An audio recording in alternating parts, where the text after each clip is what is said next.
ஸ்தோத்திரப்பா, ஸ்தோத்திரம். இயேசுவே ஸ்தோத்திரப்பா, ஸ்தோத்திரம். ஹல்லேலூயா. உமக்கு நன்றிப்பா.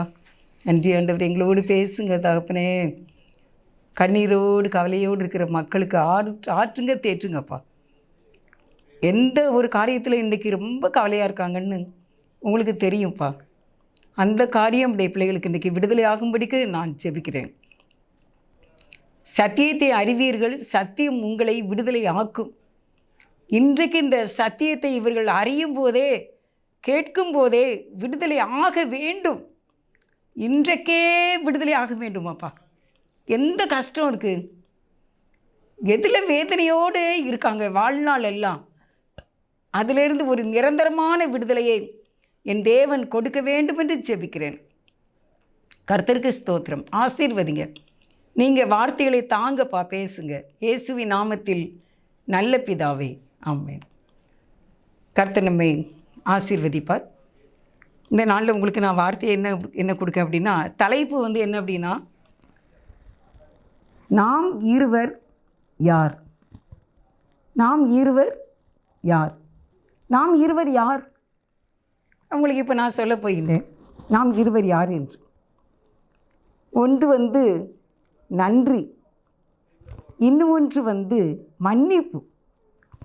இந்த நன்றியும் இந்த மன்னிப்பும் சகோதரர்கள் இல்லை சகோதரர்கள் இருவர், இரட்டை பிள்ளைகள் அப்படின்னு நான் சொல்கிறேன். இந்த ரெண்டு பேரும் ஒரு வாழ்க்கையில், நம்ம வாழ்க்கையில் இந்த ரெண்டு காரியமும் இருந்துச்சுன்னா நிச்சயமாக நீங்கள் கிங்கு தான், நீங்கள் ராஜாக்கள் தான், நீங்கள் ராணிகள் தான். இந்த ரெண்டையும் தேவன் வேதத்திலே மிகவும் முக்கியப்படுத்தி இருக்கின்றார். தலைப்பு நாம் இருவர் யார்? முதலாவது நன்றியை பற்றி நம்ம பார்க்கலாம். வேதம் சொல்லுகிறது, கொலேசியர் 3வது அதிகாரம் 15வது வசனம் என்ன சொல்லுது அப்படின்னா, தேவ சமாதானம் உங்கள் இருதயங்களில் ஆழக்கடவது, இதற்கென்றே நீங்கள் ஒரே சரீரமாக அழைக்கப்பட்டும் இருக்கிறீர்கள், நன்றி அறிதல் உள்ளவர்களாயும் இருங்கள். நன்றி அறிதல் உள்ளவர்களாயும் இருங்கள். நன்றி இருக்க வேண்டும். ஏசப்பா கூட 10 குஷ்டரோகியை குணமாக்குனாங்கல்ல, அதில் ஒருத்தன் தான் நன்றி சொன்னான். அப்போ ஆண்டவர் கேட்டார், மற்ற 9 பேர் எங்கே அப்படின்னா என்ன அர்த்தம்? அவங்கள குணமாகலையா? அவங்க எங்கே அப்படின்னு கேட்டாங்க. போகிற வழியிலே ஆனால் சோமாயிட்டாங்க. ஆனால் ஒருவன் மட்டும்தான் நன்றி சொன்னான். தேவன் நாம் நன்றி சொல்ல வேண்டும் என்று எதிர்பார்க்கின்றார். நன்றி, ஆண்டவருக்கு அதிகமாக நன்றி சொல்கிறவங்க வாழ்க்கையில் நல்லா இருப்பாங்க. ஒரு சகோதரி எனக்கு தெரியும், ரொம்ப வருஷம் ஆயிட்டு. அவங்களும் நானும் சேர்ந்து பாட்டு படிப்போம். பாட்டு படிக்கும்போது ஒரு பாட்டு அவங்க படிப்பாங்க.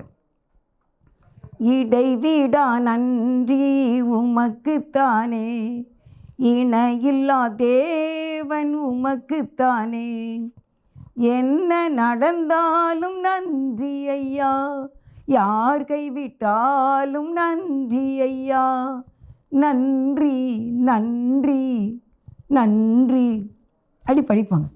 நான் அவங்களே பார்த்துக்கிட்டு இருப்பேன்.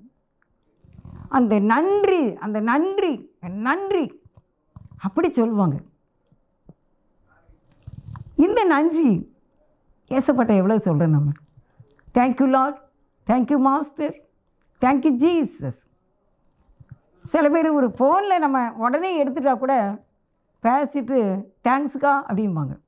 இதுக்கெல்லாம் எதுக்கு தேங்க்ஸு அப்படின்னா, நீங்கள் ஃபோன் பேசுகிறீங்களே, அந்தளவுக்கு நன்றி நிறைந்த இதயங்களாக இருப்பார்கள், அவர்கள் வாழ்வடைவார்கள்.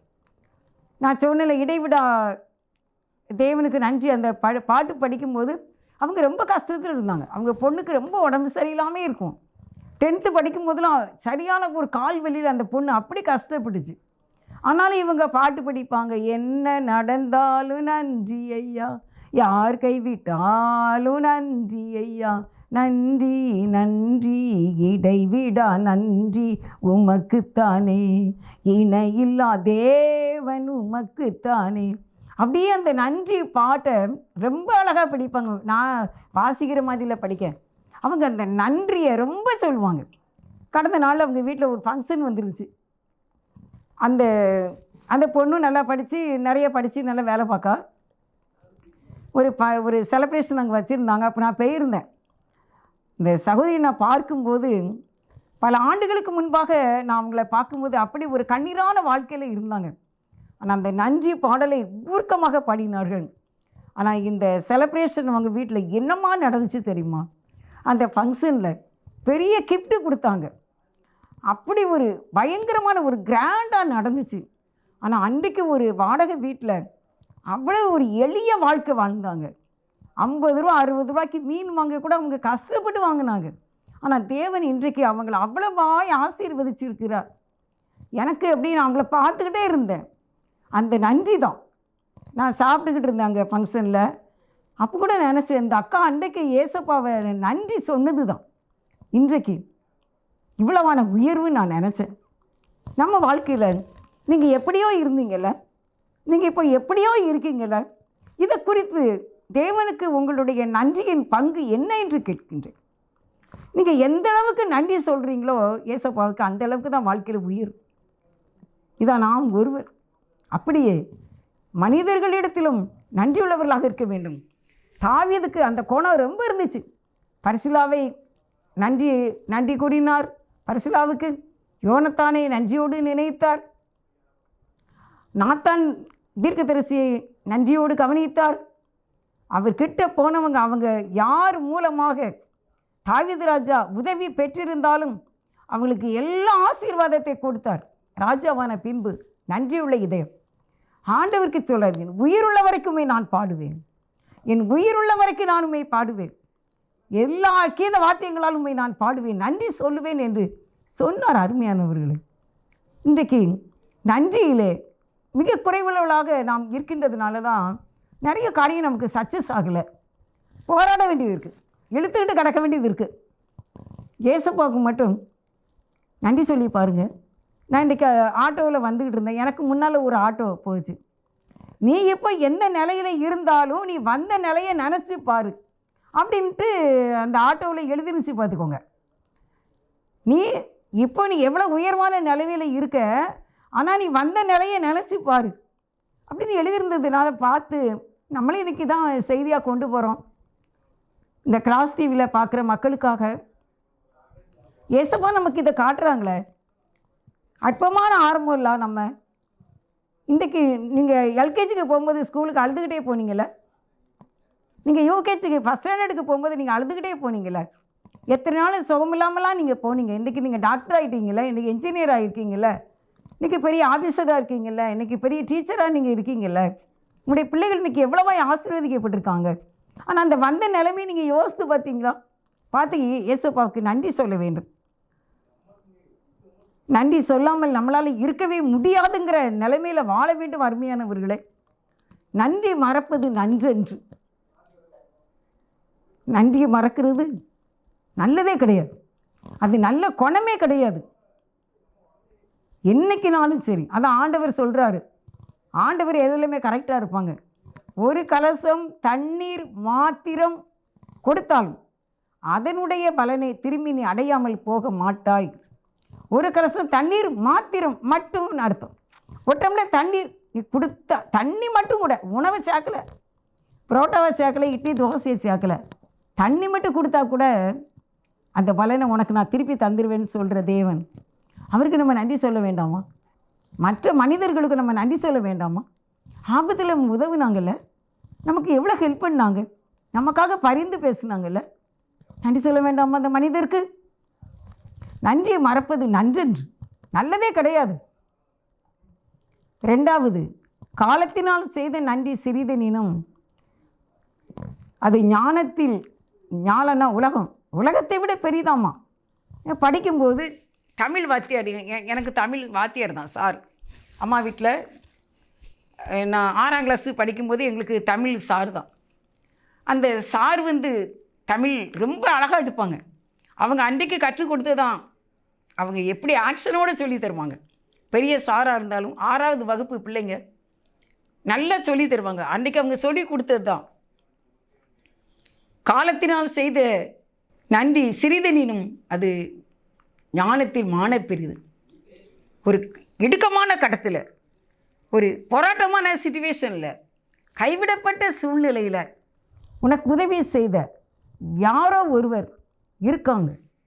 அவங்க செய்த நன்றி இந்த உலகத்தை விட பெரிது, உலகத்தை விட பெரிது. நீங்கள் மறந்துட்டீங்களே, நீங்கள் நன்றியை மறந்துட்டீங்களா? அவங்க அந்த காலத்தில் உங்களுக்கு உதவி செய்தாங்கல்ல, அது யாராவும் இருக்கலாம், என்னோடய ஃப்ரெண்டாக இருக்கலாம், இந்த உறவினராக இருக்கலாம், என்ன எங்கள் ஊரில் ஒருத்தங்களாக இருக்கலாம். நான் இன்றைக்கி நினைப்பேன், எனக்கு ஒரு டீச்சர் பாடம் எடுத்தாங்க, ஹிஸ்ட்ரி எடுத்தாங்க. அந்த டீச்சர் இன்னும் எனக்கு இவ்வளோ வயசாகிட்டு அவங்க எனக்கு பாடம் எடுத்தாங்கன்னா அப்போ அவங்க எவ்வளோ வயசாக இப்போ இருப்பாங்க. ஆனால் எந்த ஃபங்க்ஷன்லையும் நான் அவங்கள பார்ப்பேன். பார்க்கும்போது டீச்சர் நன்றி சொல்லுவேன். டீச்சர் ரொம்ப சிரிச்சாக்கள் அதை ஏற்றுக்கொள்ளுவாங்க, சிரிப்பாக தான் இருப்பாங்க, ரொம்ப நன்றியாக இருப்பாங்க. இந்த பிள்ளைக்கு நம்ம படித்து கொடுத்தோமே, இந்த பிள்ளை இப்படி நன்றி சொல்லுத அப்படின்ட்டு எனக்கு அவங்கள பார்த்த உடனே சிரிப்பாக இருக்கும், சந்தோஷமாக இருக்கும். Thank you teacher, thank you. அதே மாதிரி டாக்டர் இருக்காங்க ஏவிஎம்மில், அவங்களும் அப்படி தான். அவங்க நிறைய நேரத்தில் எனக்கு ரொம்ப உதவியாக இருந்தாங்க. நான் அவங்களுக்காக அடிக்கடி ஜெபம் செய்வேன். ஏன்னா அவங்க என்னுடைய வியாதியினுடைய அந்த கஷ்டத்தில் கொரோனா டைமில் ஆஸ்பத்திரிக்கு நான் போயிருந்தேன். பெட்டை விட்டு என்னால் எழுந்திருக்க முடியாது. அந்த மேடம் வெறும் கையில் க்ளவுஸ்லாம் போடலை, வெறும் கையை பிடிச்சி நீ தூக்கி விட்டாங்க. அப்போல்லாம் எல்லோரும் க்ளவுஸ் மாட்டி மாஸ்க்லாம் போட்டு இருந்த அந்த 2020 கடுமையான கொரோனா டைமில் அவங்க வெறும் கையால் என் கையை பிடிச்சி அவங்க என்னை இறக்கி விட்டாங்க. இன்றைக்கி இரவில் நினச்சா கூட அந்த மேடமுக்காக நான் ப்ரேயர் பண்ணுவேன், அவங்க குடும்பம் நல்லா இருக்கட்டும். ஏனென்றால் அது காலத்தினால் செய்த உதவி. நான் கட்டில் அந்த பெட்டில் இருந்து நான் கீழே விழுந்துட்டேன்னா, எனக்கு எலும்பு முடிஞ்சிட்டா நானே பேஷண்ட்டாக தான் அங்கே இருக்கேன். அப்போ அவங்க எனக்கு காலத்தினால் செய்த உதவி அல்லவா? எப்படி இதை மறக்க முடியும்? நம்ம இன்றைக்கி அதை நீங்கள் நினைக்கிறீங்களா? நன்றி உள்ளவங்க என்றைக்குமே பிறருக்கு நன்றி தேங்க்யூ சொல்கிறவங்க கண்டிப்பாக வாழ்நாள் நல்லாயிருக்கும். நன்றி சொல்வது கடலை விட பெரிதாம்மா, இந்த உலகத்தை விட பெரிது, கடலை விட பெரிது. கடலை உங்களால் அளக்க முடியுமா? அதனுடைய எல்லையை ஆழத்தை, கடலின் ஆழத்தை நீங்கள் அளக்க முடியுமா? முடியாதுல்ல. சூரிய ஒளியே இறங்காத கடலின் ஆழம் அதை விட பெரிதாம்மா. நன்றி சொல்ல வேண்டும், எதையும் மறக்கக்கூடாது. அற்பமான சிறு உதவியாக இருந்தாலும் அதான் தினையளவு செய்த காரியத்தை சிலர் பனையளவு போற்றுவாங்களா. நன்றி உள்ளவங்க நன்றியாக இருக்கணும்னு நினைப்பாங்கள. அவங்க தினைனா என்னது? கடுகை விட சின்னது, அது கீழே விழுந்தால் நம்ம எடுக்கவே முடியாது. அப்படிப்பட்ட ஒரு சிறிய திணை, தெனைன்னு சொல்லுவோம்ல, தெனை. அதை ஒருத்தங்க அந்த தினையளவு செய்தால் கூட அதை அவங்க நினைப்பாங்களாம், பனையளவு நினைப்பாங்களாம். பனையை நம்ம அண்ணாந்து பார்ப்போம்ல, அப்படி நினைப்பாங்களாம். நன்றியாக அவங்க வாழ்ந்திருப்பாங்க. நான் நிறைய பேரை பார்த்துருக்கேன் இந்த உலகத்தில். யாரெல்லாம் ஆண்டவருக்கும் மனிதருக்கும் நன்றி உள்ளவங்களாக இருக்காங்களோ அவங்க வாழ்க்கை நாளுக்கு நாள் செழிப்பாகிக்கிட்டே தான் இருக்கும். கண்டிப்பாக செழிப்பாங்க. அதில் ஆண்டவர் கைவிடவே மாட்டார். ஏன்னா கொலைசீர் 3:15 அப்படி தான் சொல்லுது, நன்றி அறிதல் உள்ளவர்களாய் இருங்கள் என்று வேதம் சொல்லுகிறது. செய்த உதவிக்கு பதில் செய்தால் அவர்கள் மிகவும் பண்புள்ளவர்கள் என்று நான் ஒரு இதில் படித்தேன். நமக்கு இவ்வளோ பெரிய உதவி செய்துட்டாங்களே, இவ்வளோ பெரிய நன்மை நமக்கு செய்துட்டாங்களே, எப்படியாவது இந்த நன்மையை அவங்களுக்கு திருப்பி ஈடுகட்டிக்கிறணும் அப்படின்னு நினைக்கிறவங்க பண்புள்ளவங்களாம். பண்பு என்பது பெருந்தன்மை, அப்படிப்பட்ட கேரக்டர். அடுத்து துன்ப காலத்தில் உதவி செய்தவரை எப்பவுமே மறக்கவே கூடாது. துன்ப காலத்தில், இக்கட்டான கஷ்டத்தில், ஏன் நம்ம நிறைய பேரை பார்த்த உடனே வணக்கம் சொல்கிறோம், பிரைஸ் தி லார்ட் சொல்கிறோம். இவங்க ஒரு காலத்தில் நமக்கு ஹெல்ப் பண்ணாங்க, அதெல்லாம் மறக்கவே கூடாது. சின்ன உதவியாக இருக்கலாம், பெரிய உதவியாக இருக்கலாம், மறக்கவே கூடாது. நீங்கள் நன்றி சொல்லி பாருங்கள். அவங்கள நன்றியாக நினச்சிக்கோங்க. அவங்க ஒரு செலிப்ரேஷனுக்கு கூப்பிட்டா நன்றியாக போங்க. அன்றைக்கி நமக்கு இப்படி ஹெல்ப் பண்ணாங்களே, அன்றைக்கி நம்மளை தூக்கி எடுத்தாங்களே, அன்றைக்கி ஆறுதலாக ஒரு வார்த்தை சொன்னாங்களே அப்படின்னு சொல்லி நீங்கள் பதிலுக்கு நீங்கள் செய்தீங்கன்னா நீங்கள் பண்புள்ளவர்கள். இல்லாட்டா நீங்கள் தான் பதில் சொல்லணும். என்னன்றி கொண்டாருக்கும் உய்வீண்டாம் உய்வில்லை, செய்நன்றி கொண்ட மகற்கு. செய்த நன்றியை மறப்பது நல்லல்ல.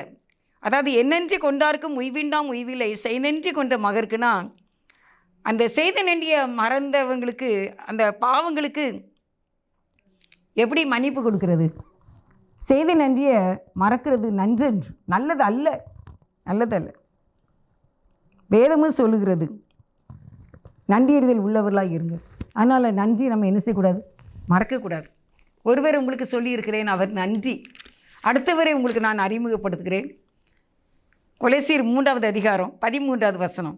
ஒருவரை ஒருவர் தாங்கி ஒருவர் பேரில் ஒருவருக்கு குறைபாடு உண்டானால் கிறிஸ்து உங்களுக்கு மன்னித்தது போல ஒருவருக்கொருவர் மன்னியுங்கள். நீங்கள் மன்னிப்பு, இன்னொரு நபர் மன்னிப்பு, 2 பேரும் ஒருவர் தான். நன்றியும் மன்னிப்பும் ஒரே குணம்தான், ஒருவர் தான். ஆனால் நாம் இருவர் ஒருவராக. அது எப்படியா? இரக்கமாய் தாங்கி, ஒருவரை ஒருவர் தாங்கி ஒருவர் பேரில் ஒருவருக்கு குறைபாடு உண்டானால் கிறிஸ்து உங்களுக்கு மன்னித்தது போல ஒருவருக்கொருவர் மன்னியுங்கள். கிறிஸ்து உங்களை மன்னிக்க வேண்டுமானால் நீங்கள் ஒருவரை ஒருவர் மன்னித்து தான் ஆக வேண்டும். இப்போ கிறிஸ்து மன்னிக்க மாட்டார்ல. பரமண்டல ஜெபம் அதான் சொல்லுது. மத்திய 6வது அதிகாரம் 12வது வசனத்தில், எங்கள் கடனாளிகளுக்கு நாங்கள் மன்னிக்கிறது போல எங்கள் குற்றங்களை எங்கள் கடன்களை எங்களுக்கு மன்னி. நாங்கள் மன்னிக்கிறது போலன்னு தான் ஆண்டவர் சொல்லியே கொடுத்துருக்காரு. நீ மன்னிக்கிறபடி தான் நான் உனக்கு மன்னிப்பேன். எப்படியா? மன்னிக்கிறது போல. மத்திய 6:12 எங்கள் கடனாளிகளுக்கு நாங்கள் மன்னிக்கிறது போல எங்கள் கடன்களை எங்களுக்கு மன்னியும். நீங்கள் மன்னிக்கிறபடி தான் தேவன் உங்களை மன்னிப்பாராம். இப்போ ஜாக்கிரதையாக இருங்க, விழிப்பாக இருங்க.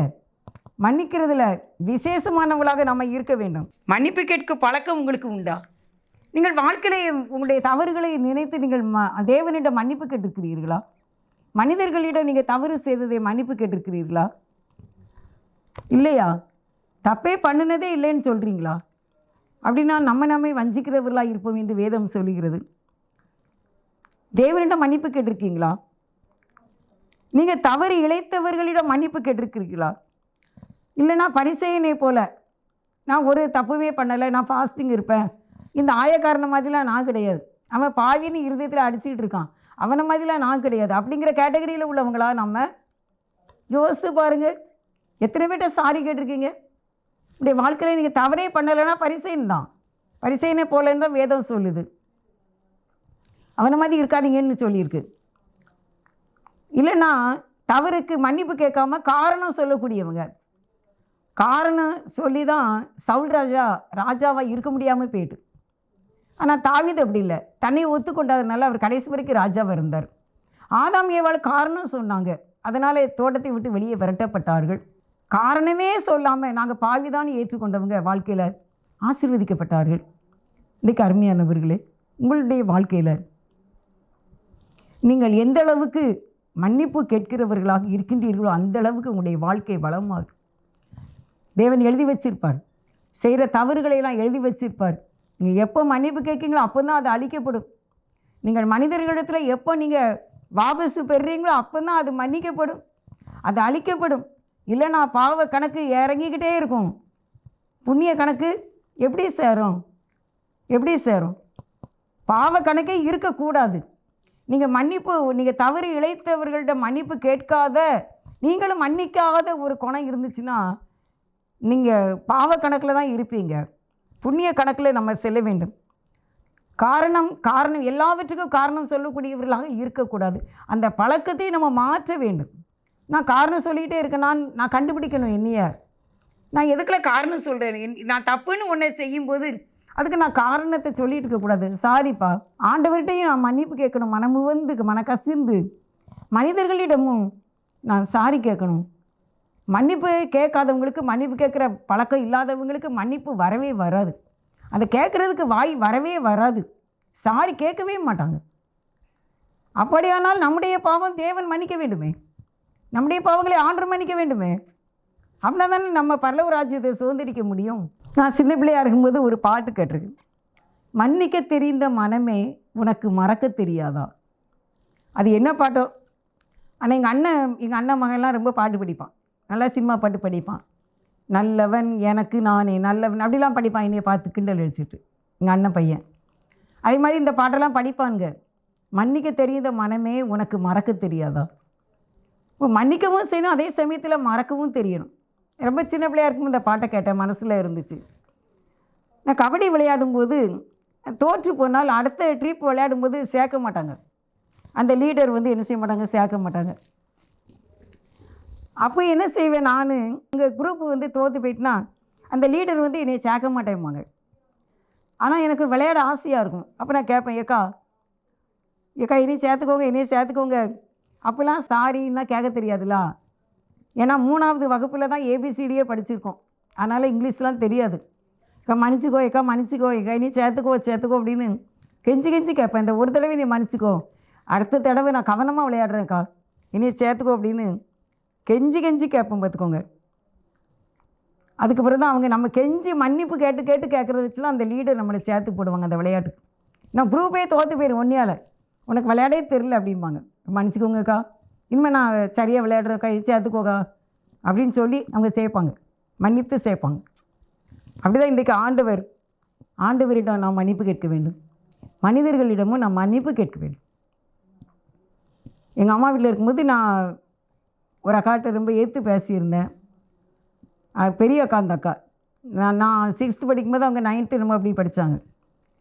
ஆனால் மன்னிப்பு கேட்டு எங்கள் அம்மாவும் அந்த அக்காவை தான் ஏசுனாங்க, என்னையும் ஒன்றும் சொல்லலை. ஆனால் எங்கள் பெரிய அண்ணன் இறந்துருந்தாங்க. அடுத்த நாள் தான் அடக்கம். நான் அன்றைக்கி நைட்டு நான் அங்கே தங்கியிருந்தேன்.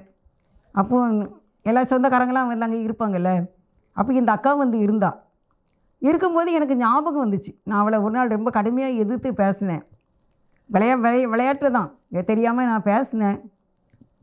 அந்த அக்களுக்கு ரொம்ப கோபம் என் மேலே. அந்த 5க்கு நான் அந்த அக்காட்ட மன்னிப்பு கேட்டேன். அப்போ அவளுக்கு ஒரே சிரிப்பு. அண்ணன் உள்ளே செத்து கிடக்கான், அந்த பிள்ளை மன்னிப்பு கேட்டுக்கிட்டு இருக்கு பாரு அப்படின்னு. ஏன்னா என் தேவன் எனக்கு இதான் சரியான சந்தர்ப்பம், நீ இப்போ ரட்சிக்கப்பட்டிருக்கிற, நீ மன்னிப்பு கேட்டுரு அப்படின்னு ஆண்டவர் சொன்னாங்க.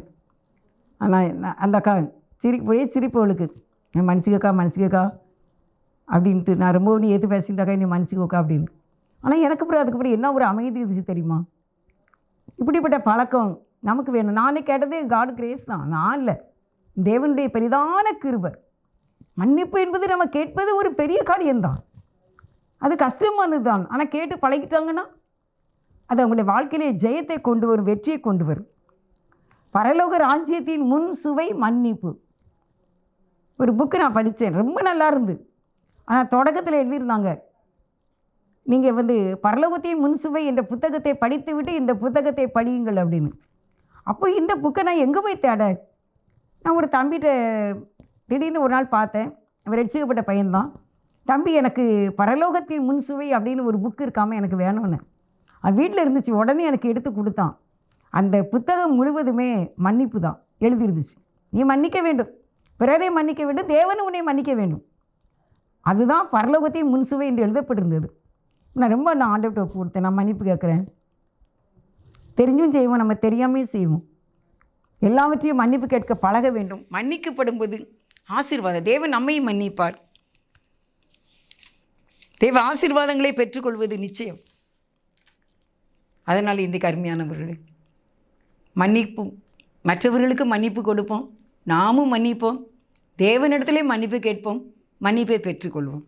நன்றி சொல்லாமல் இருக்கவே முடியாது, பல நன்மை செய்த இயேசுவுக்கே நன்றி நன்றி நன்றி என்று சொல்லி நான் துதிப்பேன், நாள்தோறும் போற்றுவேன், நாள்தோறும் போற்றுவேன். எத்தனையோ நன்மைகளை என் வாழ்வில் செய்தாரே, ஏராளமாய் நன்றி சொல்வேன்.